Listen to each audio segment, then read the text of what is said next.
Hey buddy, what's up guys? Welcome back in your on YouTube channel. So this is Satish and जैसे आप सभी जानते हैं recently हमने एक फ्री रीजनिंग का मॉक टेस्ट जो है वो कंडक्ट करवाया था जिसे ऑलमोस्ट 300 प्लस स्टूडेंट्स ने दिया था। और आज की इस वीडियो में हम उस मॉक टेस्ट का वीडियो सोल्यूशन आप लोगों को प्रोवाइड करने जा रहे हैं। उसमें 35 क्वेश्चन जो हमने डिस्कस किए थे as per syllabus of JNK banking. उसका वीडियो सोल्यूशन जो है वो इस वीडियो में डिस्कस करेंगे आप सबके साथ।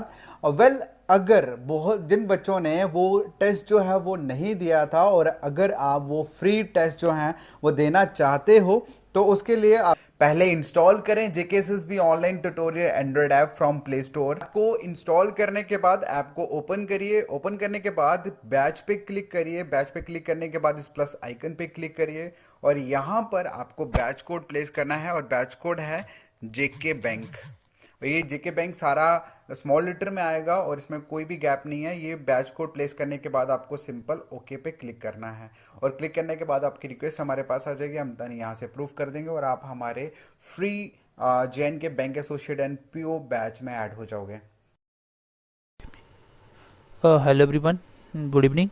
और मॉक सीरीज़ के पहले वीडियो सोल्यूशन में मैं आपका स्वागत करता हूं। मेरा नाम अजय है और ये पहला सीरीज़ है जिसमें मैं आपको 10 रीजनिंग के मॉक प्रोवाइड करने वाला हूं। और ये मॉक ऐसे वैसे मॉक नहीं है, ये सारे की सारे आपके प्रीवियस ईयर के पेपर से क्वेश्चन प्लस उसी पैटर्न से क्वेश्चन डिज़ाइन किए हुए हैं। इसमें कुछ भी ऐसा नहीं है जो आपको बिल्कुल मतलब मिसगाइड करने के लिए आपको ऐसे क्वेश्चन डाले गए आपको नहीं आएंगे। ऐसे ही क्वेश्चन आपको बैंक के एग्जाम में मिलेंगे। ठीक है, ये पीओ के लिए है एज वेल एज आप क्लैरिकल के लिए भी रीजनिंग को इसी को अप्रोच कर सकते हो। ठीक है, तो इसके अंदर जो प्री का लेवल होता है उसी लेवल के क्वेश्चन होंगे और कुछ भी आपको गलत नहीं मिलेगा। आपने अभी देखा होगा कि जम्मू कश्मीर के अंदर कितने सारे ऐसे चैनल थे जिसने आपको मॉक टेस्ट के नाम पे मतलब एकदम से पागल किया और ऐसा कुछ भी नहीं हुआ एग्जाम में, क्योंकि वो पहली बार एग्जाम होने जा रहा था और इनको पता ही नहीं था क्या होना है। जिनको खुद नहीं पता वो मॉक बना रहे हैं। तो ये मॉक सबको मिसगाइड करने के लिए बनाए गए थे और ऐसा कुछ हुआ ही नहीं एग्जाम में। एक्चुअली में मॉक उसको बोलते हैं जो बच्चों के सिलेबस से अकॉर्डिंग कुछ किस टॉपिक से कितने क्वेश्चन आते हैं उसके अकॉर्डिंग मॉक बनाएंगे। ऐसे ऐसे मॉक देखे मैंने जिसके अंदर टॉपिक से हट के साइड से क्वेश्चन पूछे, बस ऐसा कभी होता नहीं। एग्जाम में कभी सिलेबस से बाहर नहीं जाना, आपको सिलेबस से पॉइंट टू पॉइंट पढ़ना है। और ये जो मॉक है ये ऐसे मॉक हैं वो आपको बिल्कुल ऑथेंटिक है और इसके आपको वीडियो सोल्यूशन इसलिए दे रहे हैं ताकि आपको हेल्प मिल सके और आपको ये भी पता चल सके कि पेपर में किस तरीके से अप्रोच की जाती है क्वेश्चन को करने की। तो चलिए क्लास को स्टार्ट करते हैं सबसे पहले क्वेश्चन से। सबसे पहला क्वेश्चन क्या बोल रहा है आपका, ये सिलॉक्स का क्वेश्चन है। All soft is calm. ठीक है, all soft is calm, no hard is soft. ये दो आपको स्टेटमेंट दी हुई हैं और इसके बेस पे आपको कंक्लूजन पूछे हुए हैं। मैनी हार्ड इज बीइंग काम is a possibility, mostly hard is not claim काम। ठीक है, तो ये आपको दो कंक्लूजन पूछे हुए हैं। अब देखो कुछ लोगों ने क्या किया हुआ है, इसको वेन डायग्राम से किया हुआ है, लेकिन मैंने इसको वेन डायग्राम से नहीं करवाया। आप मेरा यूट्यूब पे इसके पूरे लेक्चर देख सकते हो। मैं इसको डायरेक्टली सॉल्व करना सिखाता हूँ। अब आपको पता चलेगा कि एग्जाम में इसके क्या इंपॉर्टेंस होते हैं। सबसे पहले देखो, मैनी हार्ड इज बीइंग काम इज अ पॉसिबिलिटी। मैनी का मतलब सम ही होता है, मतलब सम हार्ड इज बीइंग काम इज अ पॉसिबिलिटी। क्या कुछ हार्ड को काम बना सकते हो, कुछ हार्ड को काम बना सकते हो। देखो हार्ड यहाँ पे है और काम यहाँ पे है, इसका मतलब हार्ड को काम से कंपेयर करने के लिए कुछ कॉमन कटना चाहिए। ये नेगेटिव ये पॉजिटिव, सॉफ्ट से सॉफ्ट कट गया। यहाँ पे अगर मैं नेगेटिव की बात करूं तो क्या मेरा सोल्यूशन बन रहा है, कैसा सोल्यूशन बन रहा है। यहाँ पे मेरा बन रहा है नो हार्ड, नो हार्ड। ये समझाने के लिए फिर से लिख रहा हूँ एक बार, नो हार्ड इज काम। कैसा लिख सकते हो, नहीं लिख सकता, क्योंकि नो लगने से ये 100 नेगेटिव हो जाएगा, इसको 100 नहीं मान सकता क्योंकि काम यहाँ पे 50 है। तो मेरा मतलब यहाँ से स्टेटमेंट कनेक्ट नहीं कर सकता, तो पॉसिबिलिटी मेरी सही होगी। दूसरा देखो, क्या सम हार्ड इज नॉट काम है, क्या सम हार्ड इज नॉट काम बना सकते हो। हार्ड को काम से कंपेयर कर ही नहीं सकता, तो ये गलत हो गया। इसमें बोलूंगा ओनली फर्स्ट फॉलो, ये मेरा आंसर हो गया। चलो क्वेश्चन नंबर सेकंड देखो। Question number second question number second सीधा आपको अटैक करना है कहाँ पे, जो पॉइंट सीधे पूछे। उसने क्या बोला, no book is pen, book को पेन से कनेक्ट करना, बुक को पेन से कनेक्ट करना। बुक देखो कहाँ पे है, यहाँ पे बुक है। बुक को पेन से मिलाने के लिए ये थर्ड है। क्या दोनों को मिला सकता हूँ? स्केल से स्केल नहीं कटेगा क्योंकि ये 50 कनेक्ट नहीं कर सकता। पहला कंक्लूजन गलत हो गया, दोनों पॉजिटिव से नेगेटिव कंक्लूजन नहीं आएगा। ऑल पेंसिल्स आर स्केल्स, क्या सारे पेंसिल्स को स्केल बना सकता हूँ? भाई सम पेंसिल आर स्केल हो सकते हैं, लेकिन यहाँ से ऑल नहीं बना सकता क्योंकि इसको 100 बनाना पड़ेगा, 100 नहीं बना सकता। मैं बोलूंगा इसमें कोई भी फॉलो नहीं करती। क्या इधर आर लगेगा? नहीं लगेगा। क्यों? क्योंकि इसमें सब्जेक्ट ऑब्जेक्ट सेम नहीं है। तो इसका आंसर आएगा neither first nor second follow. चलो क्वेश्चन नंबर थर्ड देखो। Okay, question number third. अब देखो क्या बोल रहा है, एट लीस्ट का मतलब सम ही होता है। सम स्केल्स आर पेन, क्या कुछ स्केल्स को पेन बना सकते हैं? देखो स्केल्स कहाँ पे, यहाँ दिख रहे हैं स्केल्स। इसको पेन बनाना है, पेन बनाने के लिए मुझे थर्ड के पास जाना पड़ेगा। ये है थर्ड आपका, तो दोनों को कनेक्ट करना है। सम स्केल, अच्छा ये सीधा सीधा दिख रहा है ना, some scales are pen, some scales are pen. तो यहाँ पे क्या है, at least some scales are pen, तो सेम स्टेटमेंट है। तो थोड़ा सा डिफरेंस सम है एटलीस्ट है, तो मैं पहले को फिलहाल कंसीडर कर सकता हूँ, ठीक है। बट ये रीस्टेटमेंट हमेशा गलत होता है। आगे देखते हैं एक बार, क्या बोला, नो स्केल इज पेन, क्या कोई भी स्केल पेन नहीं है। स्केल और पेन, ये है स्केल और ये है पेन। क्या सम से नो बन सकता है? पॉजिटिव से नेगेटिव कभी नहीं आ सकता, तो ये वाला मेरा गलत हो गया। और इसको भी अगर मैं ध्यान से देखूं तो ये भी क्या है, एक रीस्टेटमेंट वाला कंसेप्ट है। तो ये रीस्टेटमेंट है क्योंकि some scales are pen, some scales are pen, दोनों रीस्टेटमेंट कभी सही नहीं होता। रीस्टेटमेंट कभी सही नहीं होगा। अगर आपका स्टेटमेंट लिखा हुआ है ऑल ए आर बी और कंक्लूजन में पूछा ऑल ए आर बी, भैया कंक्लूजन इसके अंदर से निकाला जाता है, इसको सेम सेम उतार दोगे, वो होगा आपका रीस्टेटमेंट। रीस्टेटमेंट आपको हमेशा गलत करना है, सेम सेम हमेशा गलत होता है। अब दोनों गलत हो गए। अब देख लो क्या इधर आर तो नहीं लग रहा। अच्छा ये भी स्केल और पेन की बात हो रही है, यहाँ भी स्केल और पेन की बात हो रही है, मतलब दोनों की दोनों कंक्लूजन गलत होने चाहिए, बिल्कुल है। दोनों के सब्जेक्ट ऑब्जेक्ट सेम है, बिल्कुल सेम है।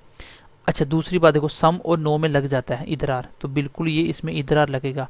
ऑप्शन नंबर सी इस क्वेश्चन का आंसर होगा। चलो क्वेश्चन नंबर 4 देखते हैं। क्वेश्चन नंबर 4 देखो, करने को आप इससे भी फास्ट कर सकते हो। मैं इसको करना हो तो इसको 15 सेकंड में एक ही क्वेश्चन हो जाएगा मेरा, बट आपको समझाने के लिए मैं फिर भी थोड़ा टाइम लग रहा हूँ, ठीक है, लेके जा रहा हूँ ताकि आपको थोड़ा समझ आए। अगर आपने रिवीजन नहीं भी करी तो भी आपको फायदा हो जाए, अगर आपने पहले पढ़ा तो भी आपको थोड़ा फायदा मिल जाए, इसलिए आपको वीडियो सोल्यूशन प्रोवाइड कर रहे हैं कि किस तरीके से अप्रोच आपको पेपर में लगानी होती है। क्वेश्चन देखो, एटलीस्ट सम रेन या स्प्रिंग्स। अच्छा रेन को स्प्रिंग से कनेक्ट करना, रेन्स ये है आपकी रेन्स और स्प्रिंग्स कहाँ पे, ये है। दोनों को कनेक्ट करने के लिए कुछ कॉमन होना चाहिए। क्या समर से समर कटता है? नहीं कटता, तो ये कंक्लूजन गलत हो गया, ठीक है। रेनी को स्प्रिंग से कनेक्ट नहीं कर सकता। आगे चलते हैं। अच्छा आगे देखो, some sunny being summer is a possibility. अच्छा कुछ सनी को समर बनाना है, कुछ सनी यहाँ पे है, समर यहाँ पे है, दोनों को स्प्रिंग कट गया, ये नेगेटिव है। क्या ऐसा रीड कर सकता हूँ? यहाँ से ऐसा रीड होगा, ये नेगेटिव था, ये बनेगा नो सनी इस समर, लेकिन इस समर लिख नहीं सकता। क्यों? क्योंकि इस समर लिखूंगा तो ये 100 हो जाएगा। मतलब देखो ये नेगेटिव ये पॉजिटिव थी ना, ये नेगेटिव बनेगा, ऐसे बनेगा नो स्प्रिंग, पहला नेगेटिव था नेगेटिव लिख दिया, इज स्प्रिंग इज समर, ऐसा नहीं लिख सकता क्योंकि नो लगने से ये 100 हो जाएगा, बट 100 नहीं लिख सकता, इट मीन्स कनेक्ट नहीं कर सकता, तो पॉसिबिलिटी सही होगी। मैं इसमें बोलूंगा कि सेकंड इसमें फॉलो करता है। तो मैं ये काफी डिटेल में आपको सिखा चुका हूँ, इसमें कोई डायग्राम कोई कुछ नहीं बनता। क्वेश्चन नंबर नेक्स्ट देखो, क्वेश्चन नंबर 5। अभी भी यूट्यूब पे वीडियो पड़ी है, आप देख सकते हो, ठीक है। क्वेश्चन नंबर 5 देखो, और मैंने इसके कम से कम भी 200 से 300 तक प्रैक्टिस करवाई है, और इसमें आप 2 मिनट के अंदर 5 की 5 क्वेश्चन, कोई भी क्वेश्चन इसके बना सकते हो। क्या बोल रहा है, all summers can never be Sunny, तो कैन नेवर बी का मतलब होता है सम नॉट, ठीक है। इसको देख लेना, हमें करना है कि some summer are not sunny, some summer are not sunny. चलो देखो, सम समर आर सनी बनाना है, ये है आपका समर और सनी ये है, तो दोनों को कनेक्ट करते हैं। रेन से रेन तो कनेक्ट नहीं होगा ना, चलो यहाँ पे भी है समर, स्प्रिंग से स्प्रिंग कट गया, सम समर्स आर नॉट सनी बिल्कुल बन रहा है, सम समर्स और नेगेटिव नॉट सनी तो बिल्कुल बन रहा है, तो इसका मतलब पहले वाला सही हो जाएगा।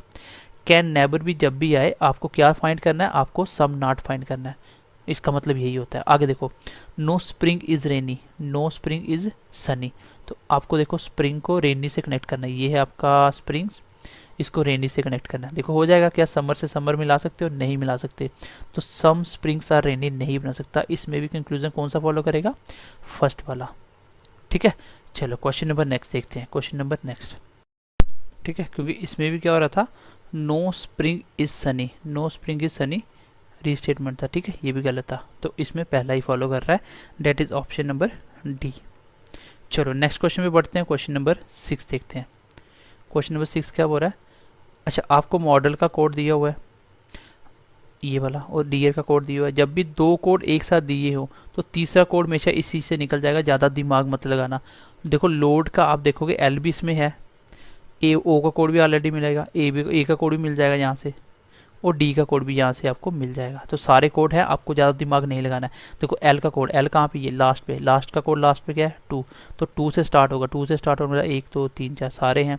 उसके बाद आपको लिखना है ओ का कोड, ओ का कोड क्या है आपका 1 2 1 2 1, ये वाला हो गया, ये हट गया, ये हट गया, ये 2 ऑप्शन बच गए। ठीक है, उसके बाद ए का कोड, ए का कोड, ए का कोड कहाँ पे, ये तीसरे नंबर पे क्या है, ए का परसेंटेज, तो ये आ गया आपका परसेंटेज, ये ऑप्शन भी हट गया। चौथा भी चेक कर ही लो अभी। अच्छा डी का कोड कितना है आपका, डी का कोड तीसरे नंबर पे क्या है 3, तो 3, तो पहला ऑप्शन आंसर आ गया। जब भी आपको कोडिंग डिकोडिंग में दो कोडिंग पहले ही दी हो तो तीसरा कोड इसके अंदर से ही मोस्टली निकल जाता है। दिमाग मत लगाना कि ये यहाँ से ऐसे कैसे लिखा, जैसे भी लिखा होगा बट आपको सारे नंबर इसमें दिख जाएंगे। चलो क्वेश्चन नंबर नेक्स्ट देखो, question number 6। In a certain code week is return as 5% $9 sign. उसके बाद वैन का कोड भी दिया हुआ है और आपको निकालना है हैंग का कोड। तो सीधा देखेंगे एच, 2 दिया ना, एच का कोड देखो, ये एच कहाँ पे, ये दिख रहा है दूसरे नंबर पे कोड क्या है आपका स्टार, स्टार से स्टार्ट होने वाला ऑप्शन एक ही ऑप्शन है। अगर टाइम नहीं है तो सीधा आंसर लगा के आ जाना, नहीं है तो हो सकता है इसका नन भी आए, देखते हैं टाइम है आपके पास। चलो लास्ट देखते हैं 7, लास्ट क्या है आपका के का कोड देख ले एक बार, के कितना है, के का कोड लास्ट पे देखो, के कहाँ पे, यहाँ पे लास्ट पे क्या है $साइन, तो यहाँ पे $साइन नहीं है ना, ये भी हट गया, ऑप्शन आ गया नन। ठीक है, ऐसा भी होता है कभी कभी सिंपल क्वेश्चन में, तो इसमें टाइम नहीं लगता। सीधा कोड, जब भी दो कोड एक साथ दिए गए हों आप डायरेक्टली कोड इसमें ढूंढोगे, ये सारे आपको डिजिट इसमें मिल जाएंगे, अल्फाबेट जितने भी हैं आपके। ठीक है, चलो क्वेश्चन नंबर नेक्स्ट देखो 10th। क्वेश्चन नंबर 10th बोला है एक टूरिस्ट ड्राइव करता है 10 किलोमीटर ईस्ट की तरफ, फिर वो राइट टर्न लेता है, फिर 3 किलोमीटर चलता है, देन फिर से वो वेस्ट की तरफ चलता है, फिर 3 किलोमीटर चलता है, देन वो आगे लेफ्ट टर्न लेता है, 2 किलोमीटर चलता है। और ऐसे क्वेश्चन मैंने आपको बताया था, आप डायग्राम से भी कर सकते हो, आप सीधा भी कर सकते हो, डायग्राम से डायरेक्ट भी कर सकते हो। आप डायरेक्शन लिख लो, नॉर्थ के आगे ईस्ट, ईस्ट के राइट में साउथ, साउथ के राइट में वेस्ट। सबसे पहले 10 किलोमीटर कहाँ चला, वो ईस्ट में चला, तो 10 किलोमीटर चला ईस्ट में। फिर उसके बाद उसने किस साइड टर्न लिया, राइट टर्न, तो राइट आगे चलेगा 3, तो आगे आ गया 3। उसके बाद वेस्ट में, तो ये आ गया वेस्ट में कितना 3। फिर उसके बाद उसने लेफ्ट टर्न लिया, लेफ्ट मतलब पीछे आ गया 2, पीछे आ गया फिर से 2, राइट आगे लेफ्ट पीछे फिर उसने किसने राइट टर्न लिया, फिर 7 चला। उसके बाद आपको बताना वो स्टार्टिंग से कितनी दूरी पर किस डायरेक्शन में है, तो दूरी कैसे निकलती है, डायरेक्शन कैसे निकलती है वो भी मिल जाएगा आपको।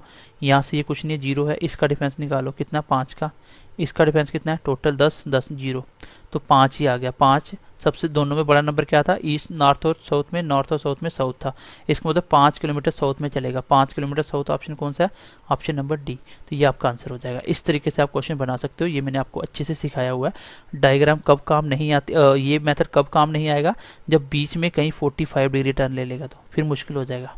ठीक है, अदरवाइज ये सीधा सीधा आप बना सकते हो। डायरेक्शन निकालना तो बड़ा आसान होता है, अगर आपको डायरेक्शन निकालना हो तो बहुत आसान होता है। जैसे देखो सबसे पहले किस साइड फेस था, ईस्ट था, फिर उसने किस साइड लिया, फिर उसने किस साइड लिया, राइट लिया, फिर उसने किस साइड लिया, राइट लिया, देन उसके बाद फिर से उसने फिर से राइट लिया, फिर उसके बाद उसने कौन सा लिया, लेफ्ट लिया, फिर उसके बाद उसने कौन सा लिया, राइट लिया, राइट से लेफ्ट कैंसिल, 2 राइट लेने, मतलब 180 डिग्री पे मूव करना है। ईस्ट का 180 डिग्री मूव करोगे तो कौन सा आ जाएगा, ईस्ट का। यहाँ पे हमने कुछ गलत कर दिया, देखो पहले उसने राइट लिया, then takes a drive in 3 kilometre east and turn, then he drives towards west turning to his right another 3 kilometre, then he turn to his left, पीछे चला 2 kilometre, then he turns his right 7 kilometre, how he starting from the starting point, तो 10 kilometre towards, पहले east चला था, east. ठीक है, east के बाद वो कैसे चला आपका, ईस्ट के बाद चला वो। ठीक है, यहाँ पे बेस्ट आ रहा है, क्यों आ रहा है, क्योंकि अच्छा इस तरीके से आप तब कर सकते हो जब आपको उसने ये ना पूछा हो, ये नहीं पढ़ा हमने, इन बीच डायरेक्शन कहाँ से, स्टार्टिंग पॉइंट से। जब स्टार्टिंग पॉइंट से पूछेगा ये आंसर होता है। जब आपको पूछेगा अभी उसका फेस किस साइड है, फिर आप इस तरीके से कर सकते हो डायरेक्ट, फिर आप सीधा लेफ्ट राइट काउंट करो, हो जाएगा। ठीक है, इस तरीके से आप कर सकते हो। और इसके बिना डायग्राम से कर सकते हो, वो मैंने आपको इसमें करने के लिए नहीं बताया हुआ। आप डायरेक्ट कर सकते हो, सीधा इसको लिखो और क्वेश्चन सॉल्व कर दो, आंसर आ जाएगा। नेक्स्ट देखो क्वेश्चन। एक बंदे का फेस है नॉर्थ वेस्ट की तरफ, कैसे है, नॉर्थ वेस्ट की तरफ। पहले उसने 90 क्लॉकवाइज लिया, 90 क्लॉकवाइज हो गया। फिर उसने 180 एंटी क्लॉकवाइज लिया, 180 माइनस कर दो। फिर उसने फिर से 90 सेम डायरेक्शन में मतलब एंटी क्लॉकवाइज लिया।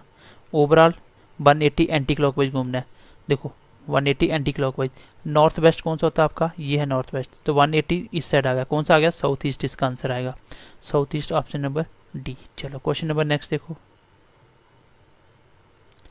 अच्छा, पॉइंट 2 है, boy Meena says he is the son of my grandfather's only son, how is the boy mother's related to Meena. तो इसको आप डायरेक्ट भी निकाल सकते हो और बेसिक से भी निकाल सकते हो। जब भी ऐसा आएगा आपको माई से स्टार्ट करना होता है। किसने बोला, मीना ने, तो मीना को पकड़ लो, ये लेके चलेगी आपको। कहाँ चलना है इसने, इसने बोला कि माई ग्रैंडफादर, ग्रैंडफादर मतलब इसके पापा, फिर उसके पापा, ये हो गया इसके दादा, उसका अकेला बेटा, अकेला बेटा ये हो गया उसका पाप, इसी का अकेला बेटा ये हो गया। देन इसके बाद पीछे चलो, पीछे ऑफ ऑफ माई पकड़ा, माई से मैंने ये बनाया, इसके बाद आप इसका सन, इसका सन, जो माई माई आया, माई आपका ये आया वापिस यहाँ पे आ गए। फिर इसका सन, जो इसका बेटा है, इसका सन बनाया मैंने, इसका सन बनाया, यही वो ही है। अब उसने बोला था ये बॉय के लिए बता रही है, बॉय ही है मीना। उसने पूछा क्या, who is the boys mother, इस बॉय की मम्मा कौन है, इस बॉय की जो मम्मा है, जो भी होगी इस बॉय की मम्मा ये होगी, वो मीना की क्या लगी, तो मीना की भी मम्मा लगी, तो आंसर आ गया ए, क्योंकि ये दोनों भाई बहन है, ये इसके ही पापा, इसके ही पापा, दोनों भाई बहन है। सीधा ऐसे सोच सकते थे, ऐसे सोचो कि जैसे मुझे इस ही को निकालना हो, मैं बोलूंगा माई ग्रैंडफादर, मैंने सोचा मेरे दादा, फिर उसका बेटा जो होगा वो मेरे पापा होंगे, फिर मैं पीछे चला, पापा तक पहुंच गया था, पापा का बेटा, तो पापा का जो बेटा होगा, तो जैसे लड़की वो हो रही है ना, लड़की, जो पापा का बेटा होगा तो वो इस लड़की का भाई होगा, इसका मतलब इस लड़की का भाई है। फिर बोला है बताओ, जो लड़का आया है, जो लड़का आया वो आपका भाई आया है, मीना का भाई था, उसने बोला जो लड़का आया है उसकी मम्मा मीना की क्या लगी, तो इस लड़के की मम्मा लड़की की मम्मा, सीधा आंसर आ जाएगा मदर। तो सोच सकते हो आप डायरेक्टली आंसर भी। चलो क्वेश्चन नंबर नेक्स्ट देखते हैं। क्वेश्चन नंबर नेक्स्ट देखो 11th। हाँ ये क्वेश्चन अच्छा है, ब्लड रिलेशन का क्वेश्चन है। एक बार मैं क्वेश्चन को एक बार थोड़ा सा सेट कर लेता हूँ।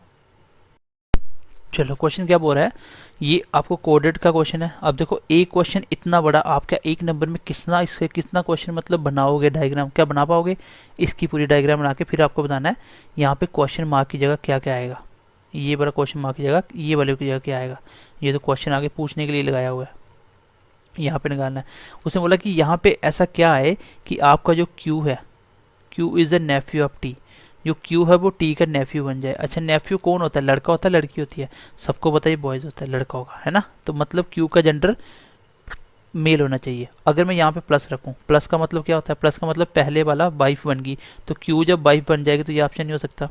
आगे देखो मल्टीप्लाई वाला, मल्टीप्लाई का मतलब पहले वाला दूसरे का फादर, इसका मतलब क्यू मेल बन रहा है लेकिन फादर बन रहा है, ठीक है। उसके बाद देखो माइनस वाला, माइनस का मतलब क्या है, माइनस का मतलब पहले वाला दूसरे का सन, इसका मतलब क्यू सन है तो बेटा होगा, ठीक है। नीचे जनरेशन में आगा सन वाला, ये भी हो सकता है। डी देखो क्या, D D D D D क्या है आपका, डिवीजन है कहीं, देखो परसेंटेज ये हो गया, how can be minus plus minus, इसमें आपका डिवीजन नहीं लिखा हुआ। एक्चुअली क्वेश्चन थोड़ा सा इनकम्प्लीट है, आपको डिवीजन के बारे में बताना चाहिए था कि यहाँ पे डिवीजन का क्या मतलब है, ठीक है। चलो फिलहाल इसको छोड़ दो क्योंकि क्वेश्चन इनकम्प्लीट होगा, अदरवाइज ये वाला क्वेश्चन ही मेरा आंसर होता सी वाला, ठीक है। क्योंकि अगर ये किसी का बेटा होगा तभी ये किसी का नेफ्यू तक पहुंचेगा। अगर ये किसी का पापा बन गया आगे, जैसे अगर यहीं पे ये किसी का पापा बन गया यहाँ तक, आगे चाहे 2 जनरेशन नीचे भी आओगे तो भी ये नेफ्यू नहीं बन पाएगा, तो भी नेफ्यू नहीं बन पाएगा। तो आंसर भी यही था मेरा, सन वाला। अगर सन बनेगा तभी किसी का नेफ्यू बन सकता है, ठीक है। तो इसको फिलहाल आप छोड़ दो। क्वेश्चन नंबर नेक्स्ट देखो, थोड़ा सा इनकम्प्लीट है क्वेश्चन।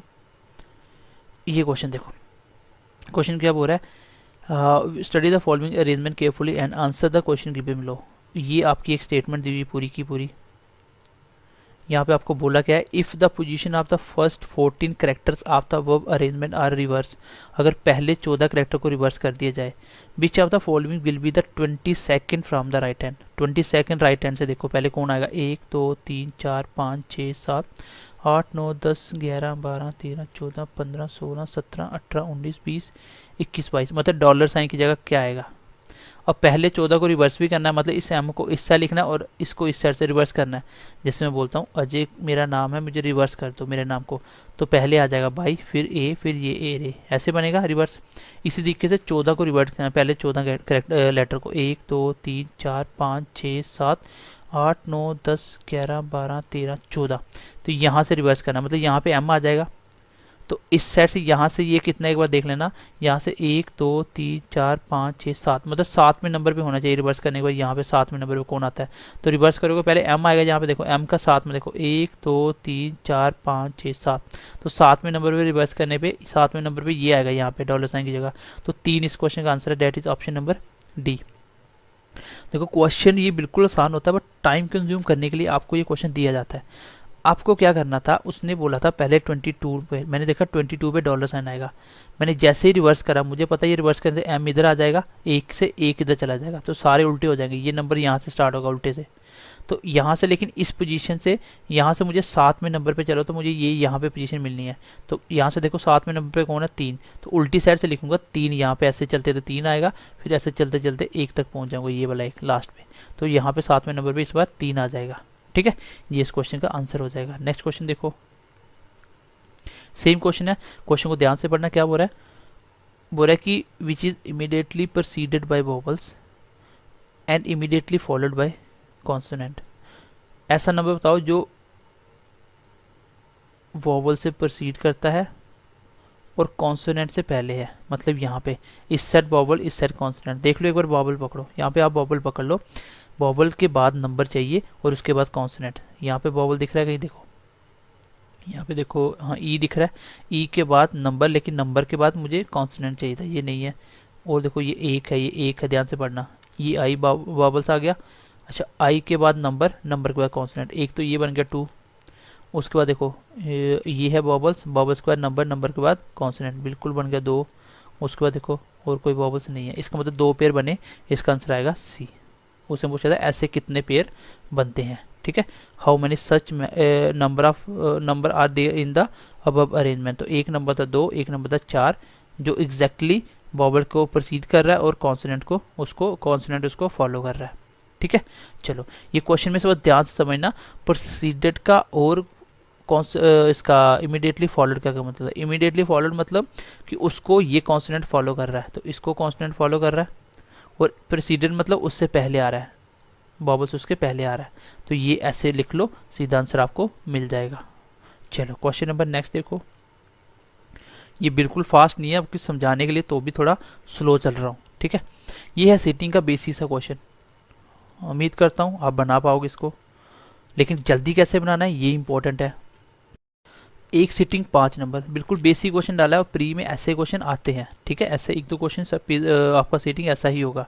बोला कि 8 फ्रेंड है, ABCDH are sitting around a circle facing the centre.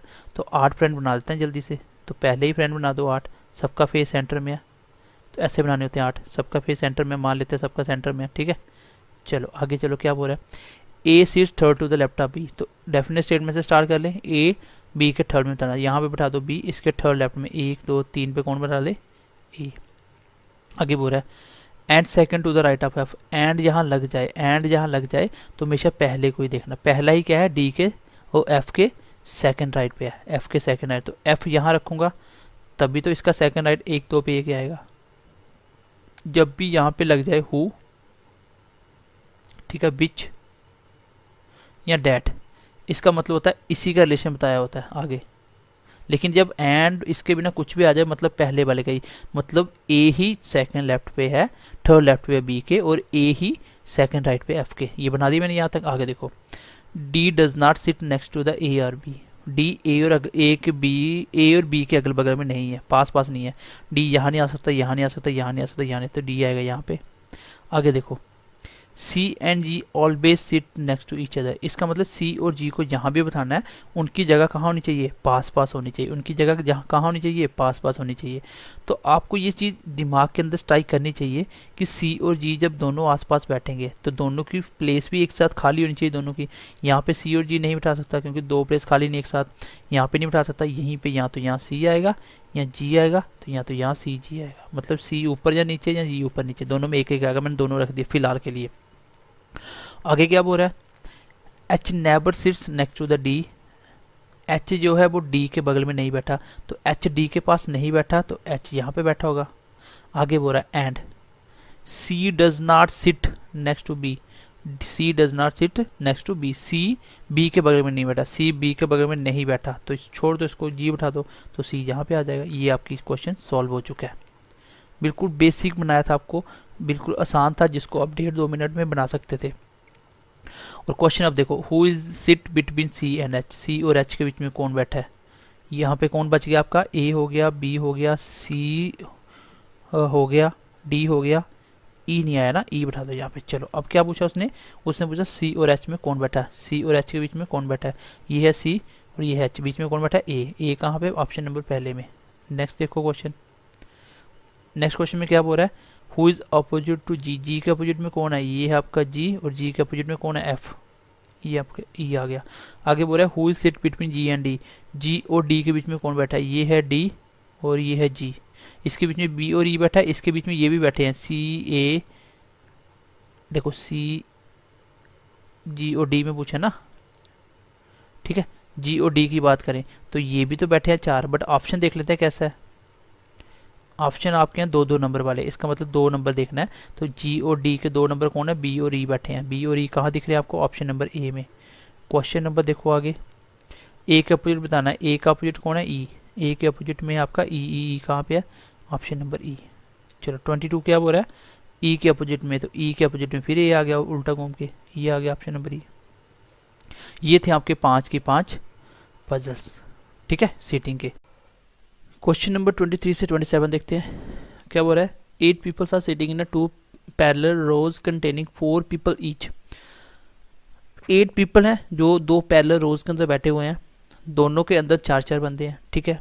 In such a way that there is an equal distance between adjacent persons, मतलब जो आसपास बंदे बैठे हैं उनके और आमने सामने का डिस्टेंस है, मतलब आमने सामने ऐसे बैठे हैं, ठीक है। आगे क्या बोला, इन रो फर्स्ट में ए बी सी डी बैठे हैं, R seated and all of them are facing south, तो जिसका फेस साउथ में आपको ही पता है, इससे ये हिंट मिल गया कि ए बी सी डी को ऊपर उठाना है, इसका फेस नीचे करना है ऐसे, ठीक है। और नीचे जो बच के आगे पी क्यू आर एस तो दूसरे बैठे हैं, इसका फेस साउथ में ऐसे बनाना आपको, तो आमने सामने ऐसे आएगा, ठीक है। अब पता चल गया कि ए बी सी ऊपर है, पी क्यू आर एस नीचे है, यहाँ तक मुझे ये इन्फॉर्मेशन क्लियर हो जाती है। उसके बाद बोल रहा है therefore in a given seating arrangement each member sitting in a row faces another member of the row, एक दूसरे को फेस कर रहे हैं, मतलब आमने सामने बैठे हैं, ठीक है। अगर मुझे ऊपर वाले 4 पता चल जाता है, नीचे वाले 4 उसके सामने बैठा दूंगा। आगे यहाँ से क्वेश्चन स्टार्ट होता है, बिल्कुल बेसिक क्वेश्चन, और यही एग्जाम में आपके प्री में आएंगे, इसी का लेवल होता है। आपको मिसगाइड करने का बिल्कुल भी इरादा नहीं है हमें, हमारा ये है कि आप पेपर में कुछ सीखने को मिले और पेपर में भी आपको एज इट इज वैसा ही पेपर मिले। ऐसा मॉक नहीं देने हैं जैसे आपने अभी अकाउंट असिस्टेंट में देखा किस तरह से ड्रामे चल रहे थे जम्मू में, बिल्कुल इरेलीवेंट मॉक, ऐसे मॉक जो पेपर से कोई लेना देना नहीं है। सीखना तो अलग, उल्टा बच्चों का मोरल डाउन कर देना, और बच्चों को वो पेपर आया क्या, एक भी मॉक किसी का आया, कुछ भी नहीं आया, इनको सिलेबस ही नहीं पता था कि सिलेबस कैसे देखना होता है। तो ये सारी चीजें होती हैं कि मॉक उसके लिए होता है जो आपको इम्प्रूवमेंट दे, आपका कॉन्फिडेंस बिल्ड करे, आपको सीखने को मिले, और जैसा ऑथेंटिक होता है वैसा ही मॉक हो, और बिल्कुल बेकार हाई लेवल नहीं बनाना, बिल्कुल लो भी नहीं बनाना है, बिल्कुल एवरेज होता है मॉक। क्वेश्चन यहाँ से स्टार्ट होता है, देखो अब मैं क्वेश्चन को स्टार्ट कर रहा हूँ, ध्यान से देखना। ये बिल्कुल बेसिक लेवल का डाला, भी धीरे धीरे थोड़ा सा लेवल बढ़ेगा जिसमें अच्छे क्वेश्चन भी होंगे। ये तो बिल्कुल है जिसमें आपको हिंट भी नहीं लिखने पड़ेंगे, प्री में ऐसे क्वेश्चन आते हैं, ठीक है। अगर 3 आएंगे आपके सीटिंग पजल, उसमें से 2 तो सिंपल होंगे, 1 अच्छा होगा। आपको कभी भी सीटिंग पजल पहले नंबर नहीं बनाना, क्योंकि ये कुछ एक पजल ऐसा होगा जो आपको कंफ्यूज कर देगा। क्वेश्चन क्या बोल रहा है, R seat second to the left of person, R second left में बैठा है, किस पर्सन के, पर्सन के बाद लिखा है हु, और आपको पता है हु डैट विच, जो भी लिखा हो वो साथ वाले के लिए होता है, एंड वगैरह हो तो वो पहले वाले के लिए होता है। अगर एंड लिखा होता है फिर आर का रिलेशन होता है। यहाँ पे हु मतलब यही जो पर्सन है जिसके सेकंड में बैठा है आर, वो पर्सन किसको फेस करके बैठा, ए को। अब आपको पता है ए तो ऊपर वाली रो में है ना, ये आ गया आपका ए, इसको जिसने भी फेस किया है पता नहीं वो कौन है, इसके सेकंड लेफ्ट में, क्योंकि फेस ऊपर है तो लेफ्ट साइड होगा, तो सेकंड लेफ्ट में कौन बैठा, आर बैठा है। यहां तक डन हो गया क्वेश्चन। आगे बढ़ते हैं, आगे बोल रहा है S is an immediate neighbour of, S is an immediate neighbour of R, जो एस है वो आर का नेबर है। अब यहां से 2 पॉसिबिलिटी अराइज होंगी, कैसे, आर का नेबर है, अब मुझे पोजीशन पता नहीं चली कि कहाँ कहाँ होगी, ठीक है। 3 पोजीशन है, एक जो बचा वो इस साइड भी हो सकता है, यहाँ पे भी हो सकता है। अब आर का जो नेबर है उसको ऐसे बोलते हैं, तो एस का नेबर, एक तो आर का नेबर ये, इसको मैं एस मान लेता हूँ। तो ऐसा भी हो सकता था ना, ये ए है, ये इसके सामने है, ये इसको 2 छोड़ के आर तक डन था, यहाँ से इसके सामने मैंने 3 बंदे और बैठा दिए।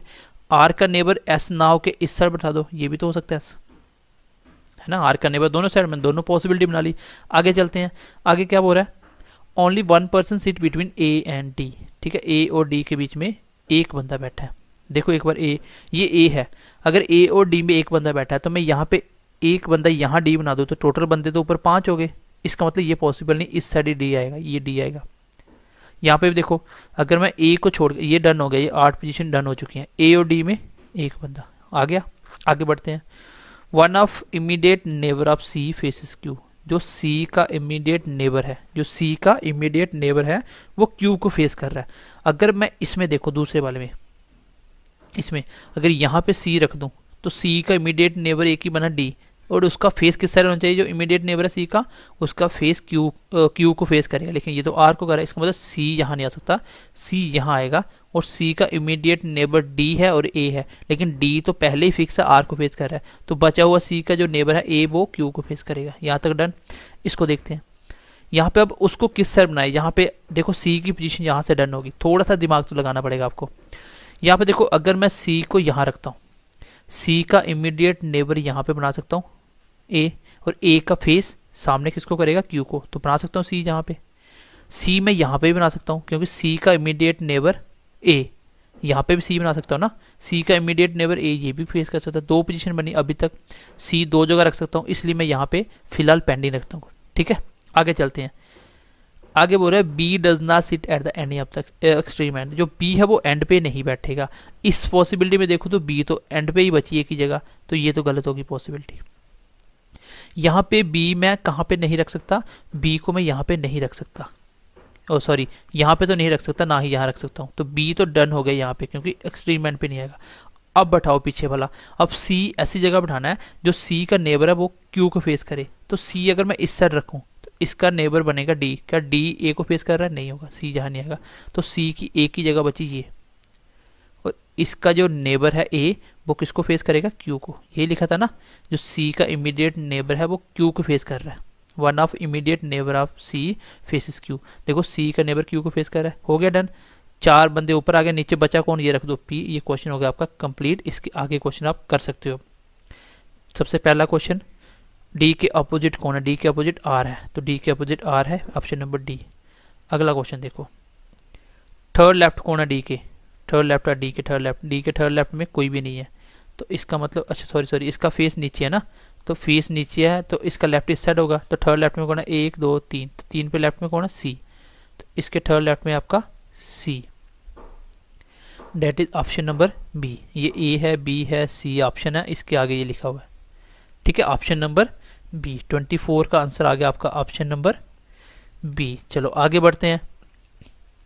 अच्छा, उसके बाद अगला क्वेश्चन क्या पूछ रहा है, 24 का बी, इसका आंसर बी है, ठीक है। अगर मॉक टेस्ट में थोड़ा सा आगे पीछे हो गया तो वो अपना मैच कर लेना, इसका आंसर ये है, ठीक है। आगे क्वेश्चन क्या बोल रहा है, आगे क्वेश्चन बोल रहा है who is second right of S, S के सेकंड राइट पे कौन है, ये है एस, इसके सेकंड राइट पे कौन है, 1 2, पी आंसर आएगा। देखो पी कहाँ पे है, सेकंड राइट पे पी है, इसका ऑप्शन आ गया ए, ठीक है। 25 का आंसर आ गया आपका ए। आगे चलते हैं, आगे बोल रहा है who is the second left to opposite of P, who is second left, दूसरा left to opposite of P, P का जो अपोजिट है उसके सेकंड लेफ्ट में। पी का अपोजिट देखो एक बार, पी का अपोजिट, पी का अपोजिट, ये पी का अपोजिट सी है, सी के सेकंड लेफ्ट में, तो सेकंड लेफ्ट इसका, सेकंड लेफ्ट इस साइड होगा तो इसका लेफ्ट हो नहीं सकता, इसका आंसर आएगा नन, इसका आंसर आएगा none. Who is the second left, इसका आंसर नन होगा भाई, इस ऑप्शन को आप नन बना लो, ठीक है। इसलिए वीडियो सोल्यूशन दे रहा हूँ ताकि थोड़ी सी गलतियां वो भी पूरी हो जाए, ठीक है। यहाँ पे आपको जितने मॉक दिए गए उसको मैं आपको कोई भी एक्सप्लेन करके नहीं बताएगा, तो उसमें बच्चा सीखेगा कुछ नहीं, इसलिए मैं आपको कोशिश कर रहा हूँ जितने हो सके उतने मॉक आपको एक्सप्लेन करके बताऊँ। Which one is not at an extreme and, इसमें एक्सट्रीम एंड पे कौन नहीं है, देख लो एक्सट्रीम एंड पे कौन कौन नहीं है। अच्छा, D C R P, D C R P जो है वो एक्सट्रीम एंड पे है, डी DDCRP, तो आंसर कौन सा आया? Q। ये ऑप्शन नंबर ई इसका आंसर आ गया। ठीक है, एक इसका ऑप्शन सही कर लेना और एक आप, ठीक है, मैं आपको हो सकता मॉक में सेट करवा भी दूं, एक इसका ऑप्शन डी ई कर लेना डन करके, और इसका 25 का तो ए ठीक था, और इसका देख लेना आप, ठीक है, 24 का। चलो क्वेश्चन नंबर नेक्स्ट की तरफ बढ़ते हैं। क्वेश्चन नंबर नेक्स्ट देखो। Okay guys, question number next की तरफ बढ़ते हैं, डेट इज 28 से लेके 32 तक के क्वेश्चन। क्वेश्चन क्या बोल रहा है? ABCDEFG and H are 8 persons attend a meeting in 4 different month। आपके ABCDEFGNH हैं 8 बंदे जो 4 मंथ में डिफरेंट डेट पे मीटिंग अटेंड करते हैं। जो 4 मंथ है वो है मई, सितंबर, नवंबर एंड दिसंबर। ओके, आगे बोल रहा है the meeting held on 17 and 28 only of every month. चारों मंथ के अंदर जो मीटिंग होती है, एक 17 को होती है और एक 28 को होती है। मतलब हर मंथ में 2 मीटिंग है, एक 17 को होगी, एक 28 को होगी। आगे क्वेश्चन स्टार्ट होता है ए अटेंड, यहां से क्वेश्चन स्टार्ट हो रहा है। A attend the meeting in a month of 30 days. A 30 दिन की मीटिंग, वही मतलब उसी मंथ में मीटिंग अटेंड करेगा जिसके 30 दिन होंगे। पहले तो मैं लिख लेता हूं, एक आपका मई, और क्या था, सितंबर, नवंबर और दिसंबर। आपको पता है 31 का होता है, ये 30 का होता है मंथ, ये भी मंथ 30 का, और ये मंथ 31 का। यहां से मुझे ये पता चला कि हर मंथ में 2 मीटिंग अटेंड होगी, एक 17 को होगी, एक 28 को होगी, एक 17 को होगी, एक 28 को होगी, एक 17 को होगी, एक 28 को होगी, एक 17 को, एक 28। अब क्वेश्चन में हिंट यहां पे लिखता जाऊंगा और क्वेश्चन स्टार्ट करते हैं। क्वेश्चन क्या बोल रहा है? पॉसिबिलिटी की जरूरत होगी, पॉसिबिलिटी भी बनाएंगे। A attend the meeting in a month of 30 days. जो ए है वो 30 दिन वाले मंथ में मीटिंग अटेंड करता है। ठीक है, मतलब ए यहां पे नहीं आएगा, ए यहां पे नहीं आएगा। हो गया डन, आगे बढ़ते हैं। Only 2 peoples attend meeting after C. मुझे वहां से क्वेश्चन स्टार्ट करना था, यहां से मुझे डेफिनेट पॉइंट पता चलता है। यहां से उसने बोला ओनली मतलब सिर्फ और सिर्फ, ओनली ध्यान में पढ़ना जब भी आप पजल के क्वेश्चन बनाओगे, पजल और सीटिंग का। सिर्फ 2 बंदे बैठे हैं सी के बाद, तो सी कहां पे रखेंगे, उसके बाद 2 ही मीटिंग पॉसिबल हो सके, तो सी यहां पे आएगा, इसके बाद 2 मीटिंग ही पॉसिबल हो सकती है आगे। ठीक है, ये आ गया मेरा सी। इसके बाद एक मीटिंग यहां पे होगी, एक यहां पे होगी, 2 ही मीटिंग है। यहां तक पॉइंट डन हो गया, आगे बढ़ते हैं। A and D attend their meeting on consecutive terms. Consecutive मतलब पास साथ साथ। अगर एक ने 17 को किया, दूसरा उसी मंथ में 28 को की होगी, मतलब पास है दोनों। मतलब ए और डी साथ साथ। अब मुझे नहीं पता कि यहाँ पे है, यहाँ पे कहाँ होगा, वो नहीं पता फिलहाल। मैं लिख लेता हूँ कि ए और डी पास है। अब ये भी नहीं पता कि ऊपर कौन आएगा, नीचे कौन आएगा। हो सकता है डी ऊपर ए नीचे हो, ये भी नहीं पता। ये मैंने एज अ हिंट, एक तो ये पॉइंट था, दूसरा ये पॉइंट था। इसको लिखने की जरूरत नहीं है क्योंकि ये मैंने ऑलरेडी पॉइंट यहाँ पे लिख दिया है कि 31 में ए नहीं आएगा। आगे क्या बोल रहा है? अगर मैं चाहूँ तो यहाँ से पॉसिबिलिटी स्टार्ट कर सकता हूँ, कर सकते हैं, क्योंकि ए को 31 पे नहीं बिठाना। यहाँ पे दोनों पे ए तो गया, नीचे यहाँ पे दोनों में ए गया, तो बचा कौन? ए 30 के मंथ में बैठेगा, 30 वाले में, तो यहाँ पे ए आ सकता है। अब अगर मैं यहाँ पे ए बैठाऊँ, 30 वाले यहाँ पे ए बैठाऊँ, तो फिर 31 कहाँ रखना पड़ेगा? ऊपर वाले में। तो यहाँ पे मतलब 3 पॉसिबिलिटी बनेगी। चलो फिलहाल थोड़ा सा क्वेश्चन आगे बढ़ाते हैं। क्वेश्चन क्या बोल रहा है? आगे बोल रहा है D and E attend on alternate turns. D और ई जो मीटिंग अटेंड करते हैं, डी और ई। अल्टरनेट मतलब एक छोड़ के। अब मुझे इसका भी नहीं पता कि डी को कहाँ जाएगा, ई कहाँ जाएगा, ऊपर नीचे, ये फिलहाल नहीं पता। ये मैंने लिख लिया, एज अ हिंट लिख दिया। आगे बढ़ते हैं। क्वेश्चन क्या बोल रहा है? E attend in a month of 31 days. E जो मीटिंग अटेंड करेगा वो उस मंथ में करेगा जिसके 31 डेज होंगे। मतलब ई जो मीटिंग अटेंड करेगा वो करेगा 31 डे वाले में। ठीक है, आगे बढ़ते हैं। H attends before F and ji.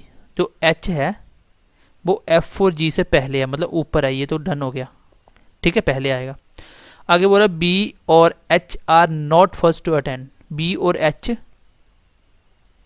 First नहीं हो सकते, मतलब पहले ये नहीं आ सकते। फर्स्ट मतलब यहाँ पे नहीं आ सकते। ठीक है, आगे देखो। Neither B nor G has meeting on 28। B और जी जो है वो 28 को मीटिंग अटेंड नहीं करेंगे। यहाँ पे लिख लो बी, सीधा ऐसे भी लिख सकता था, बी 28 को नहीं आ सकता, जी 28 को नहीं आ सकता।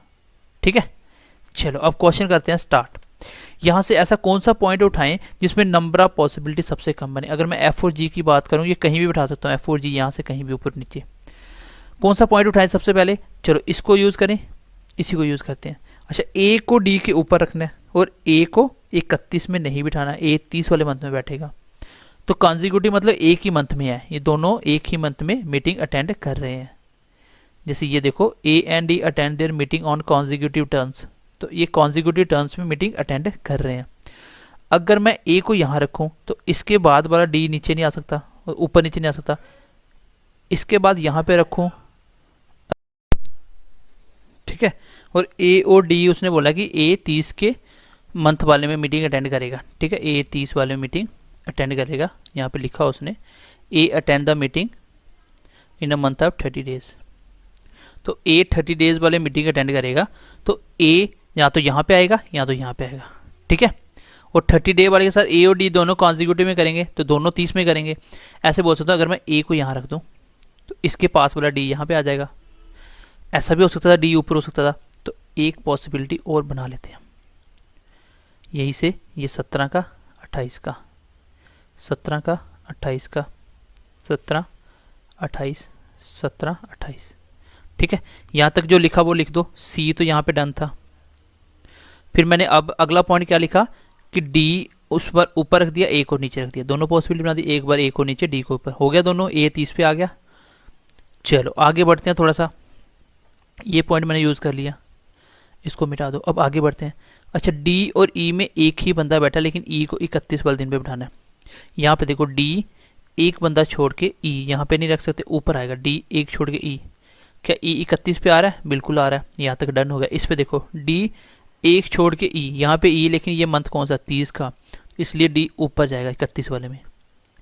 यहाँ पे आ गया ई, हो गया, ये पॉइंट भी यूज हो गया। आगे बढ़ते हैं। एफ और जी के ऊपर उठाना एच, तो एफ जी के ऊपर, एफ अगर यहाँ रखूं तो जी कहीं आएगा, उसके ऊपर जगह नहीं खाली।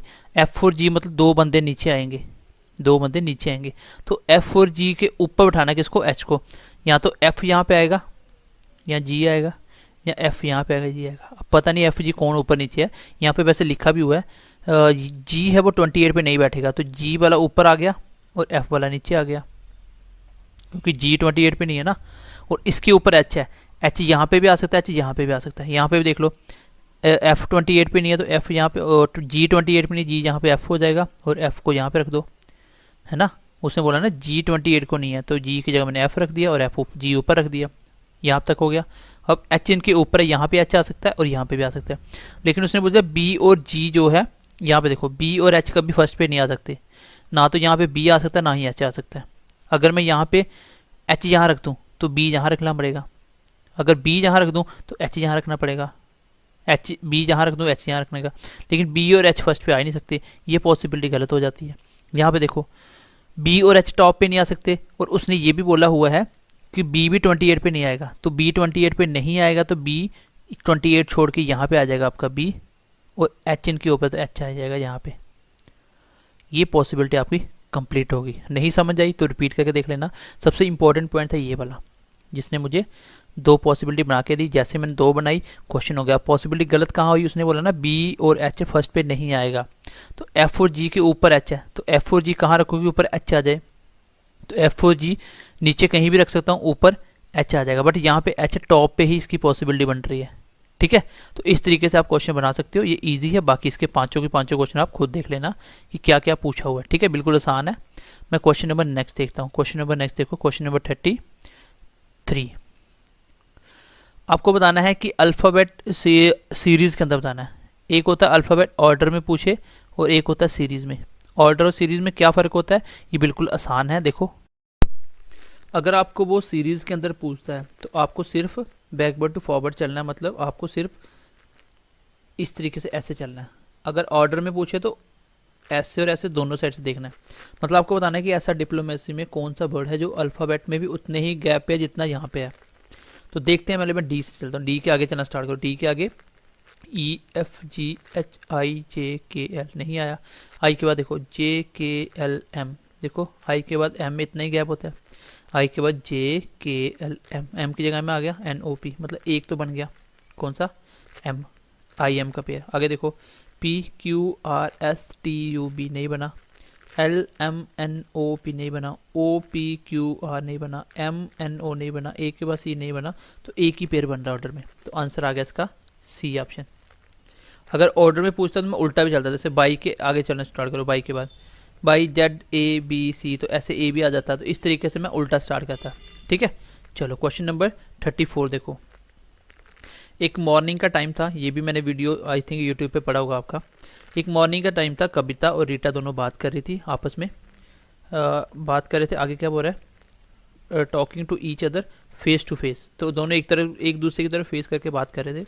If at this time the shadow of the Kavita fail exactly at the left of Rita, तो मैंने बोला था जिसके भी लेफ्ट साइड में पड़े वो लिख लो, मैंने रीटा की साइड सीधी निकाल सकता हूँ। रीटा कौन सा टाइम है, मॉर्निंग। मॉर्निंग में किस साइड फेस होता है, ईस्ट की तरफ। ठीक है, मॉर्निंग में क्या होता है, ईस्ट। इसका क्या है, इसी के लेफ्ट में पड़ रही है, तो प्लस लेफ्ट करना। ईस्ट के लेफ्ट में कौन होता है, ये ईस्ट है, इसके लेफ्ट में क्या आएगा, नॉर्थ। इसका मतलब रीटा का फेस है नॉर्थ की साइड, आपको निकालना है किसका, कविता का, तो इसके अपोजिट में क्या होगा, नॉर्थ का फेस, साउथ इसका आंसर आएगा। That is option number D. आगे चलो, ये आप बिना पेन लगाए कर सकते हो क्वेश्चन सारे।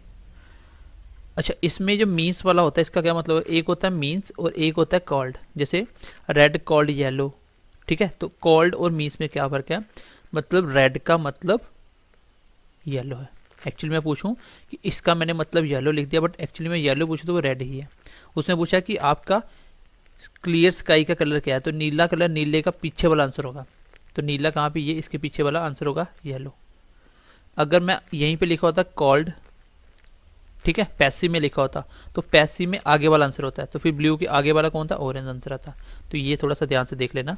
ये हो गया आपका 35 नंबर का मॉक। इसमें 2 क्वेश्चन 3 ऐसे थे जिसमें थोड़ा सा आंसर में एरर था, वो मैं करेक्शन करवा दूंगा। ठीक है, अगर आपने उसको अच्छे से किया है, अगर आपको समझ आ गई है तो आप इसमें करेक्शन कर सकते हो।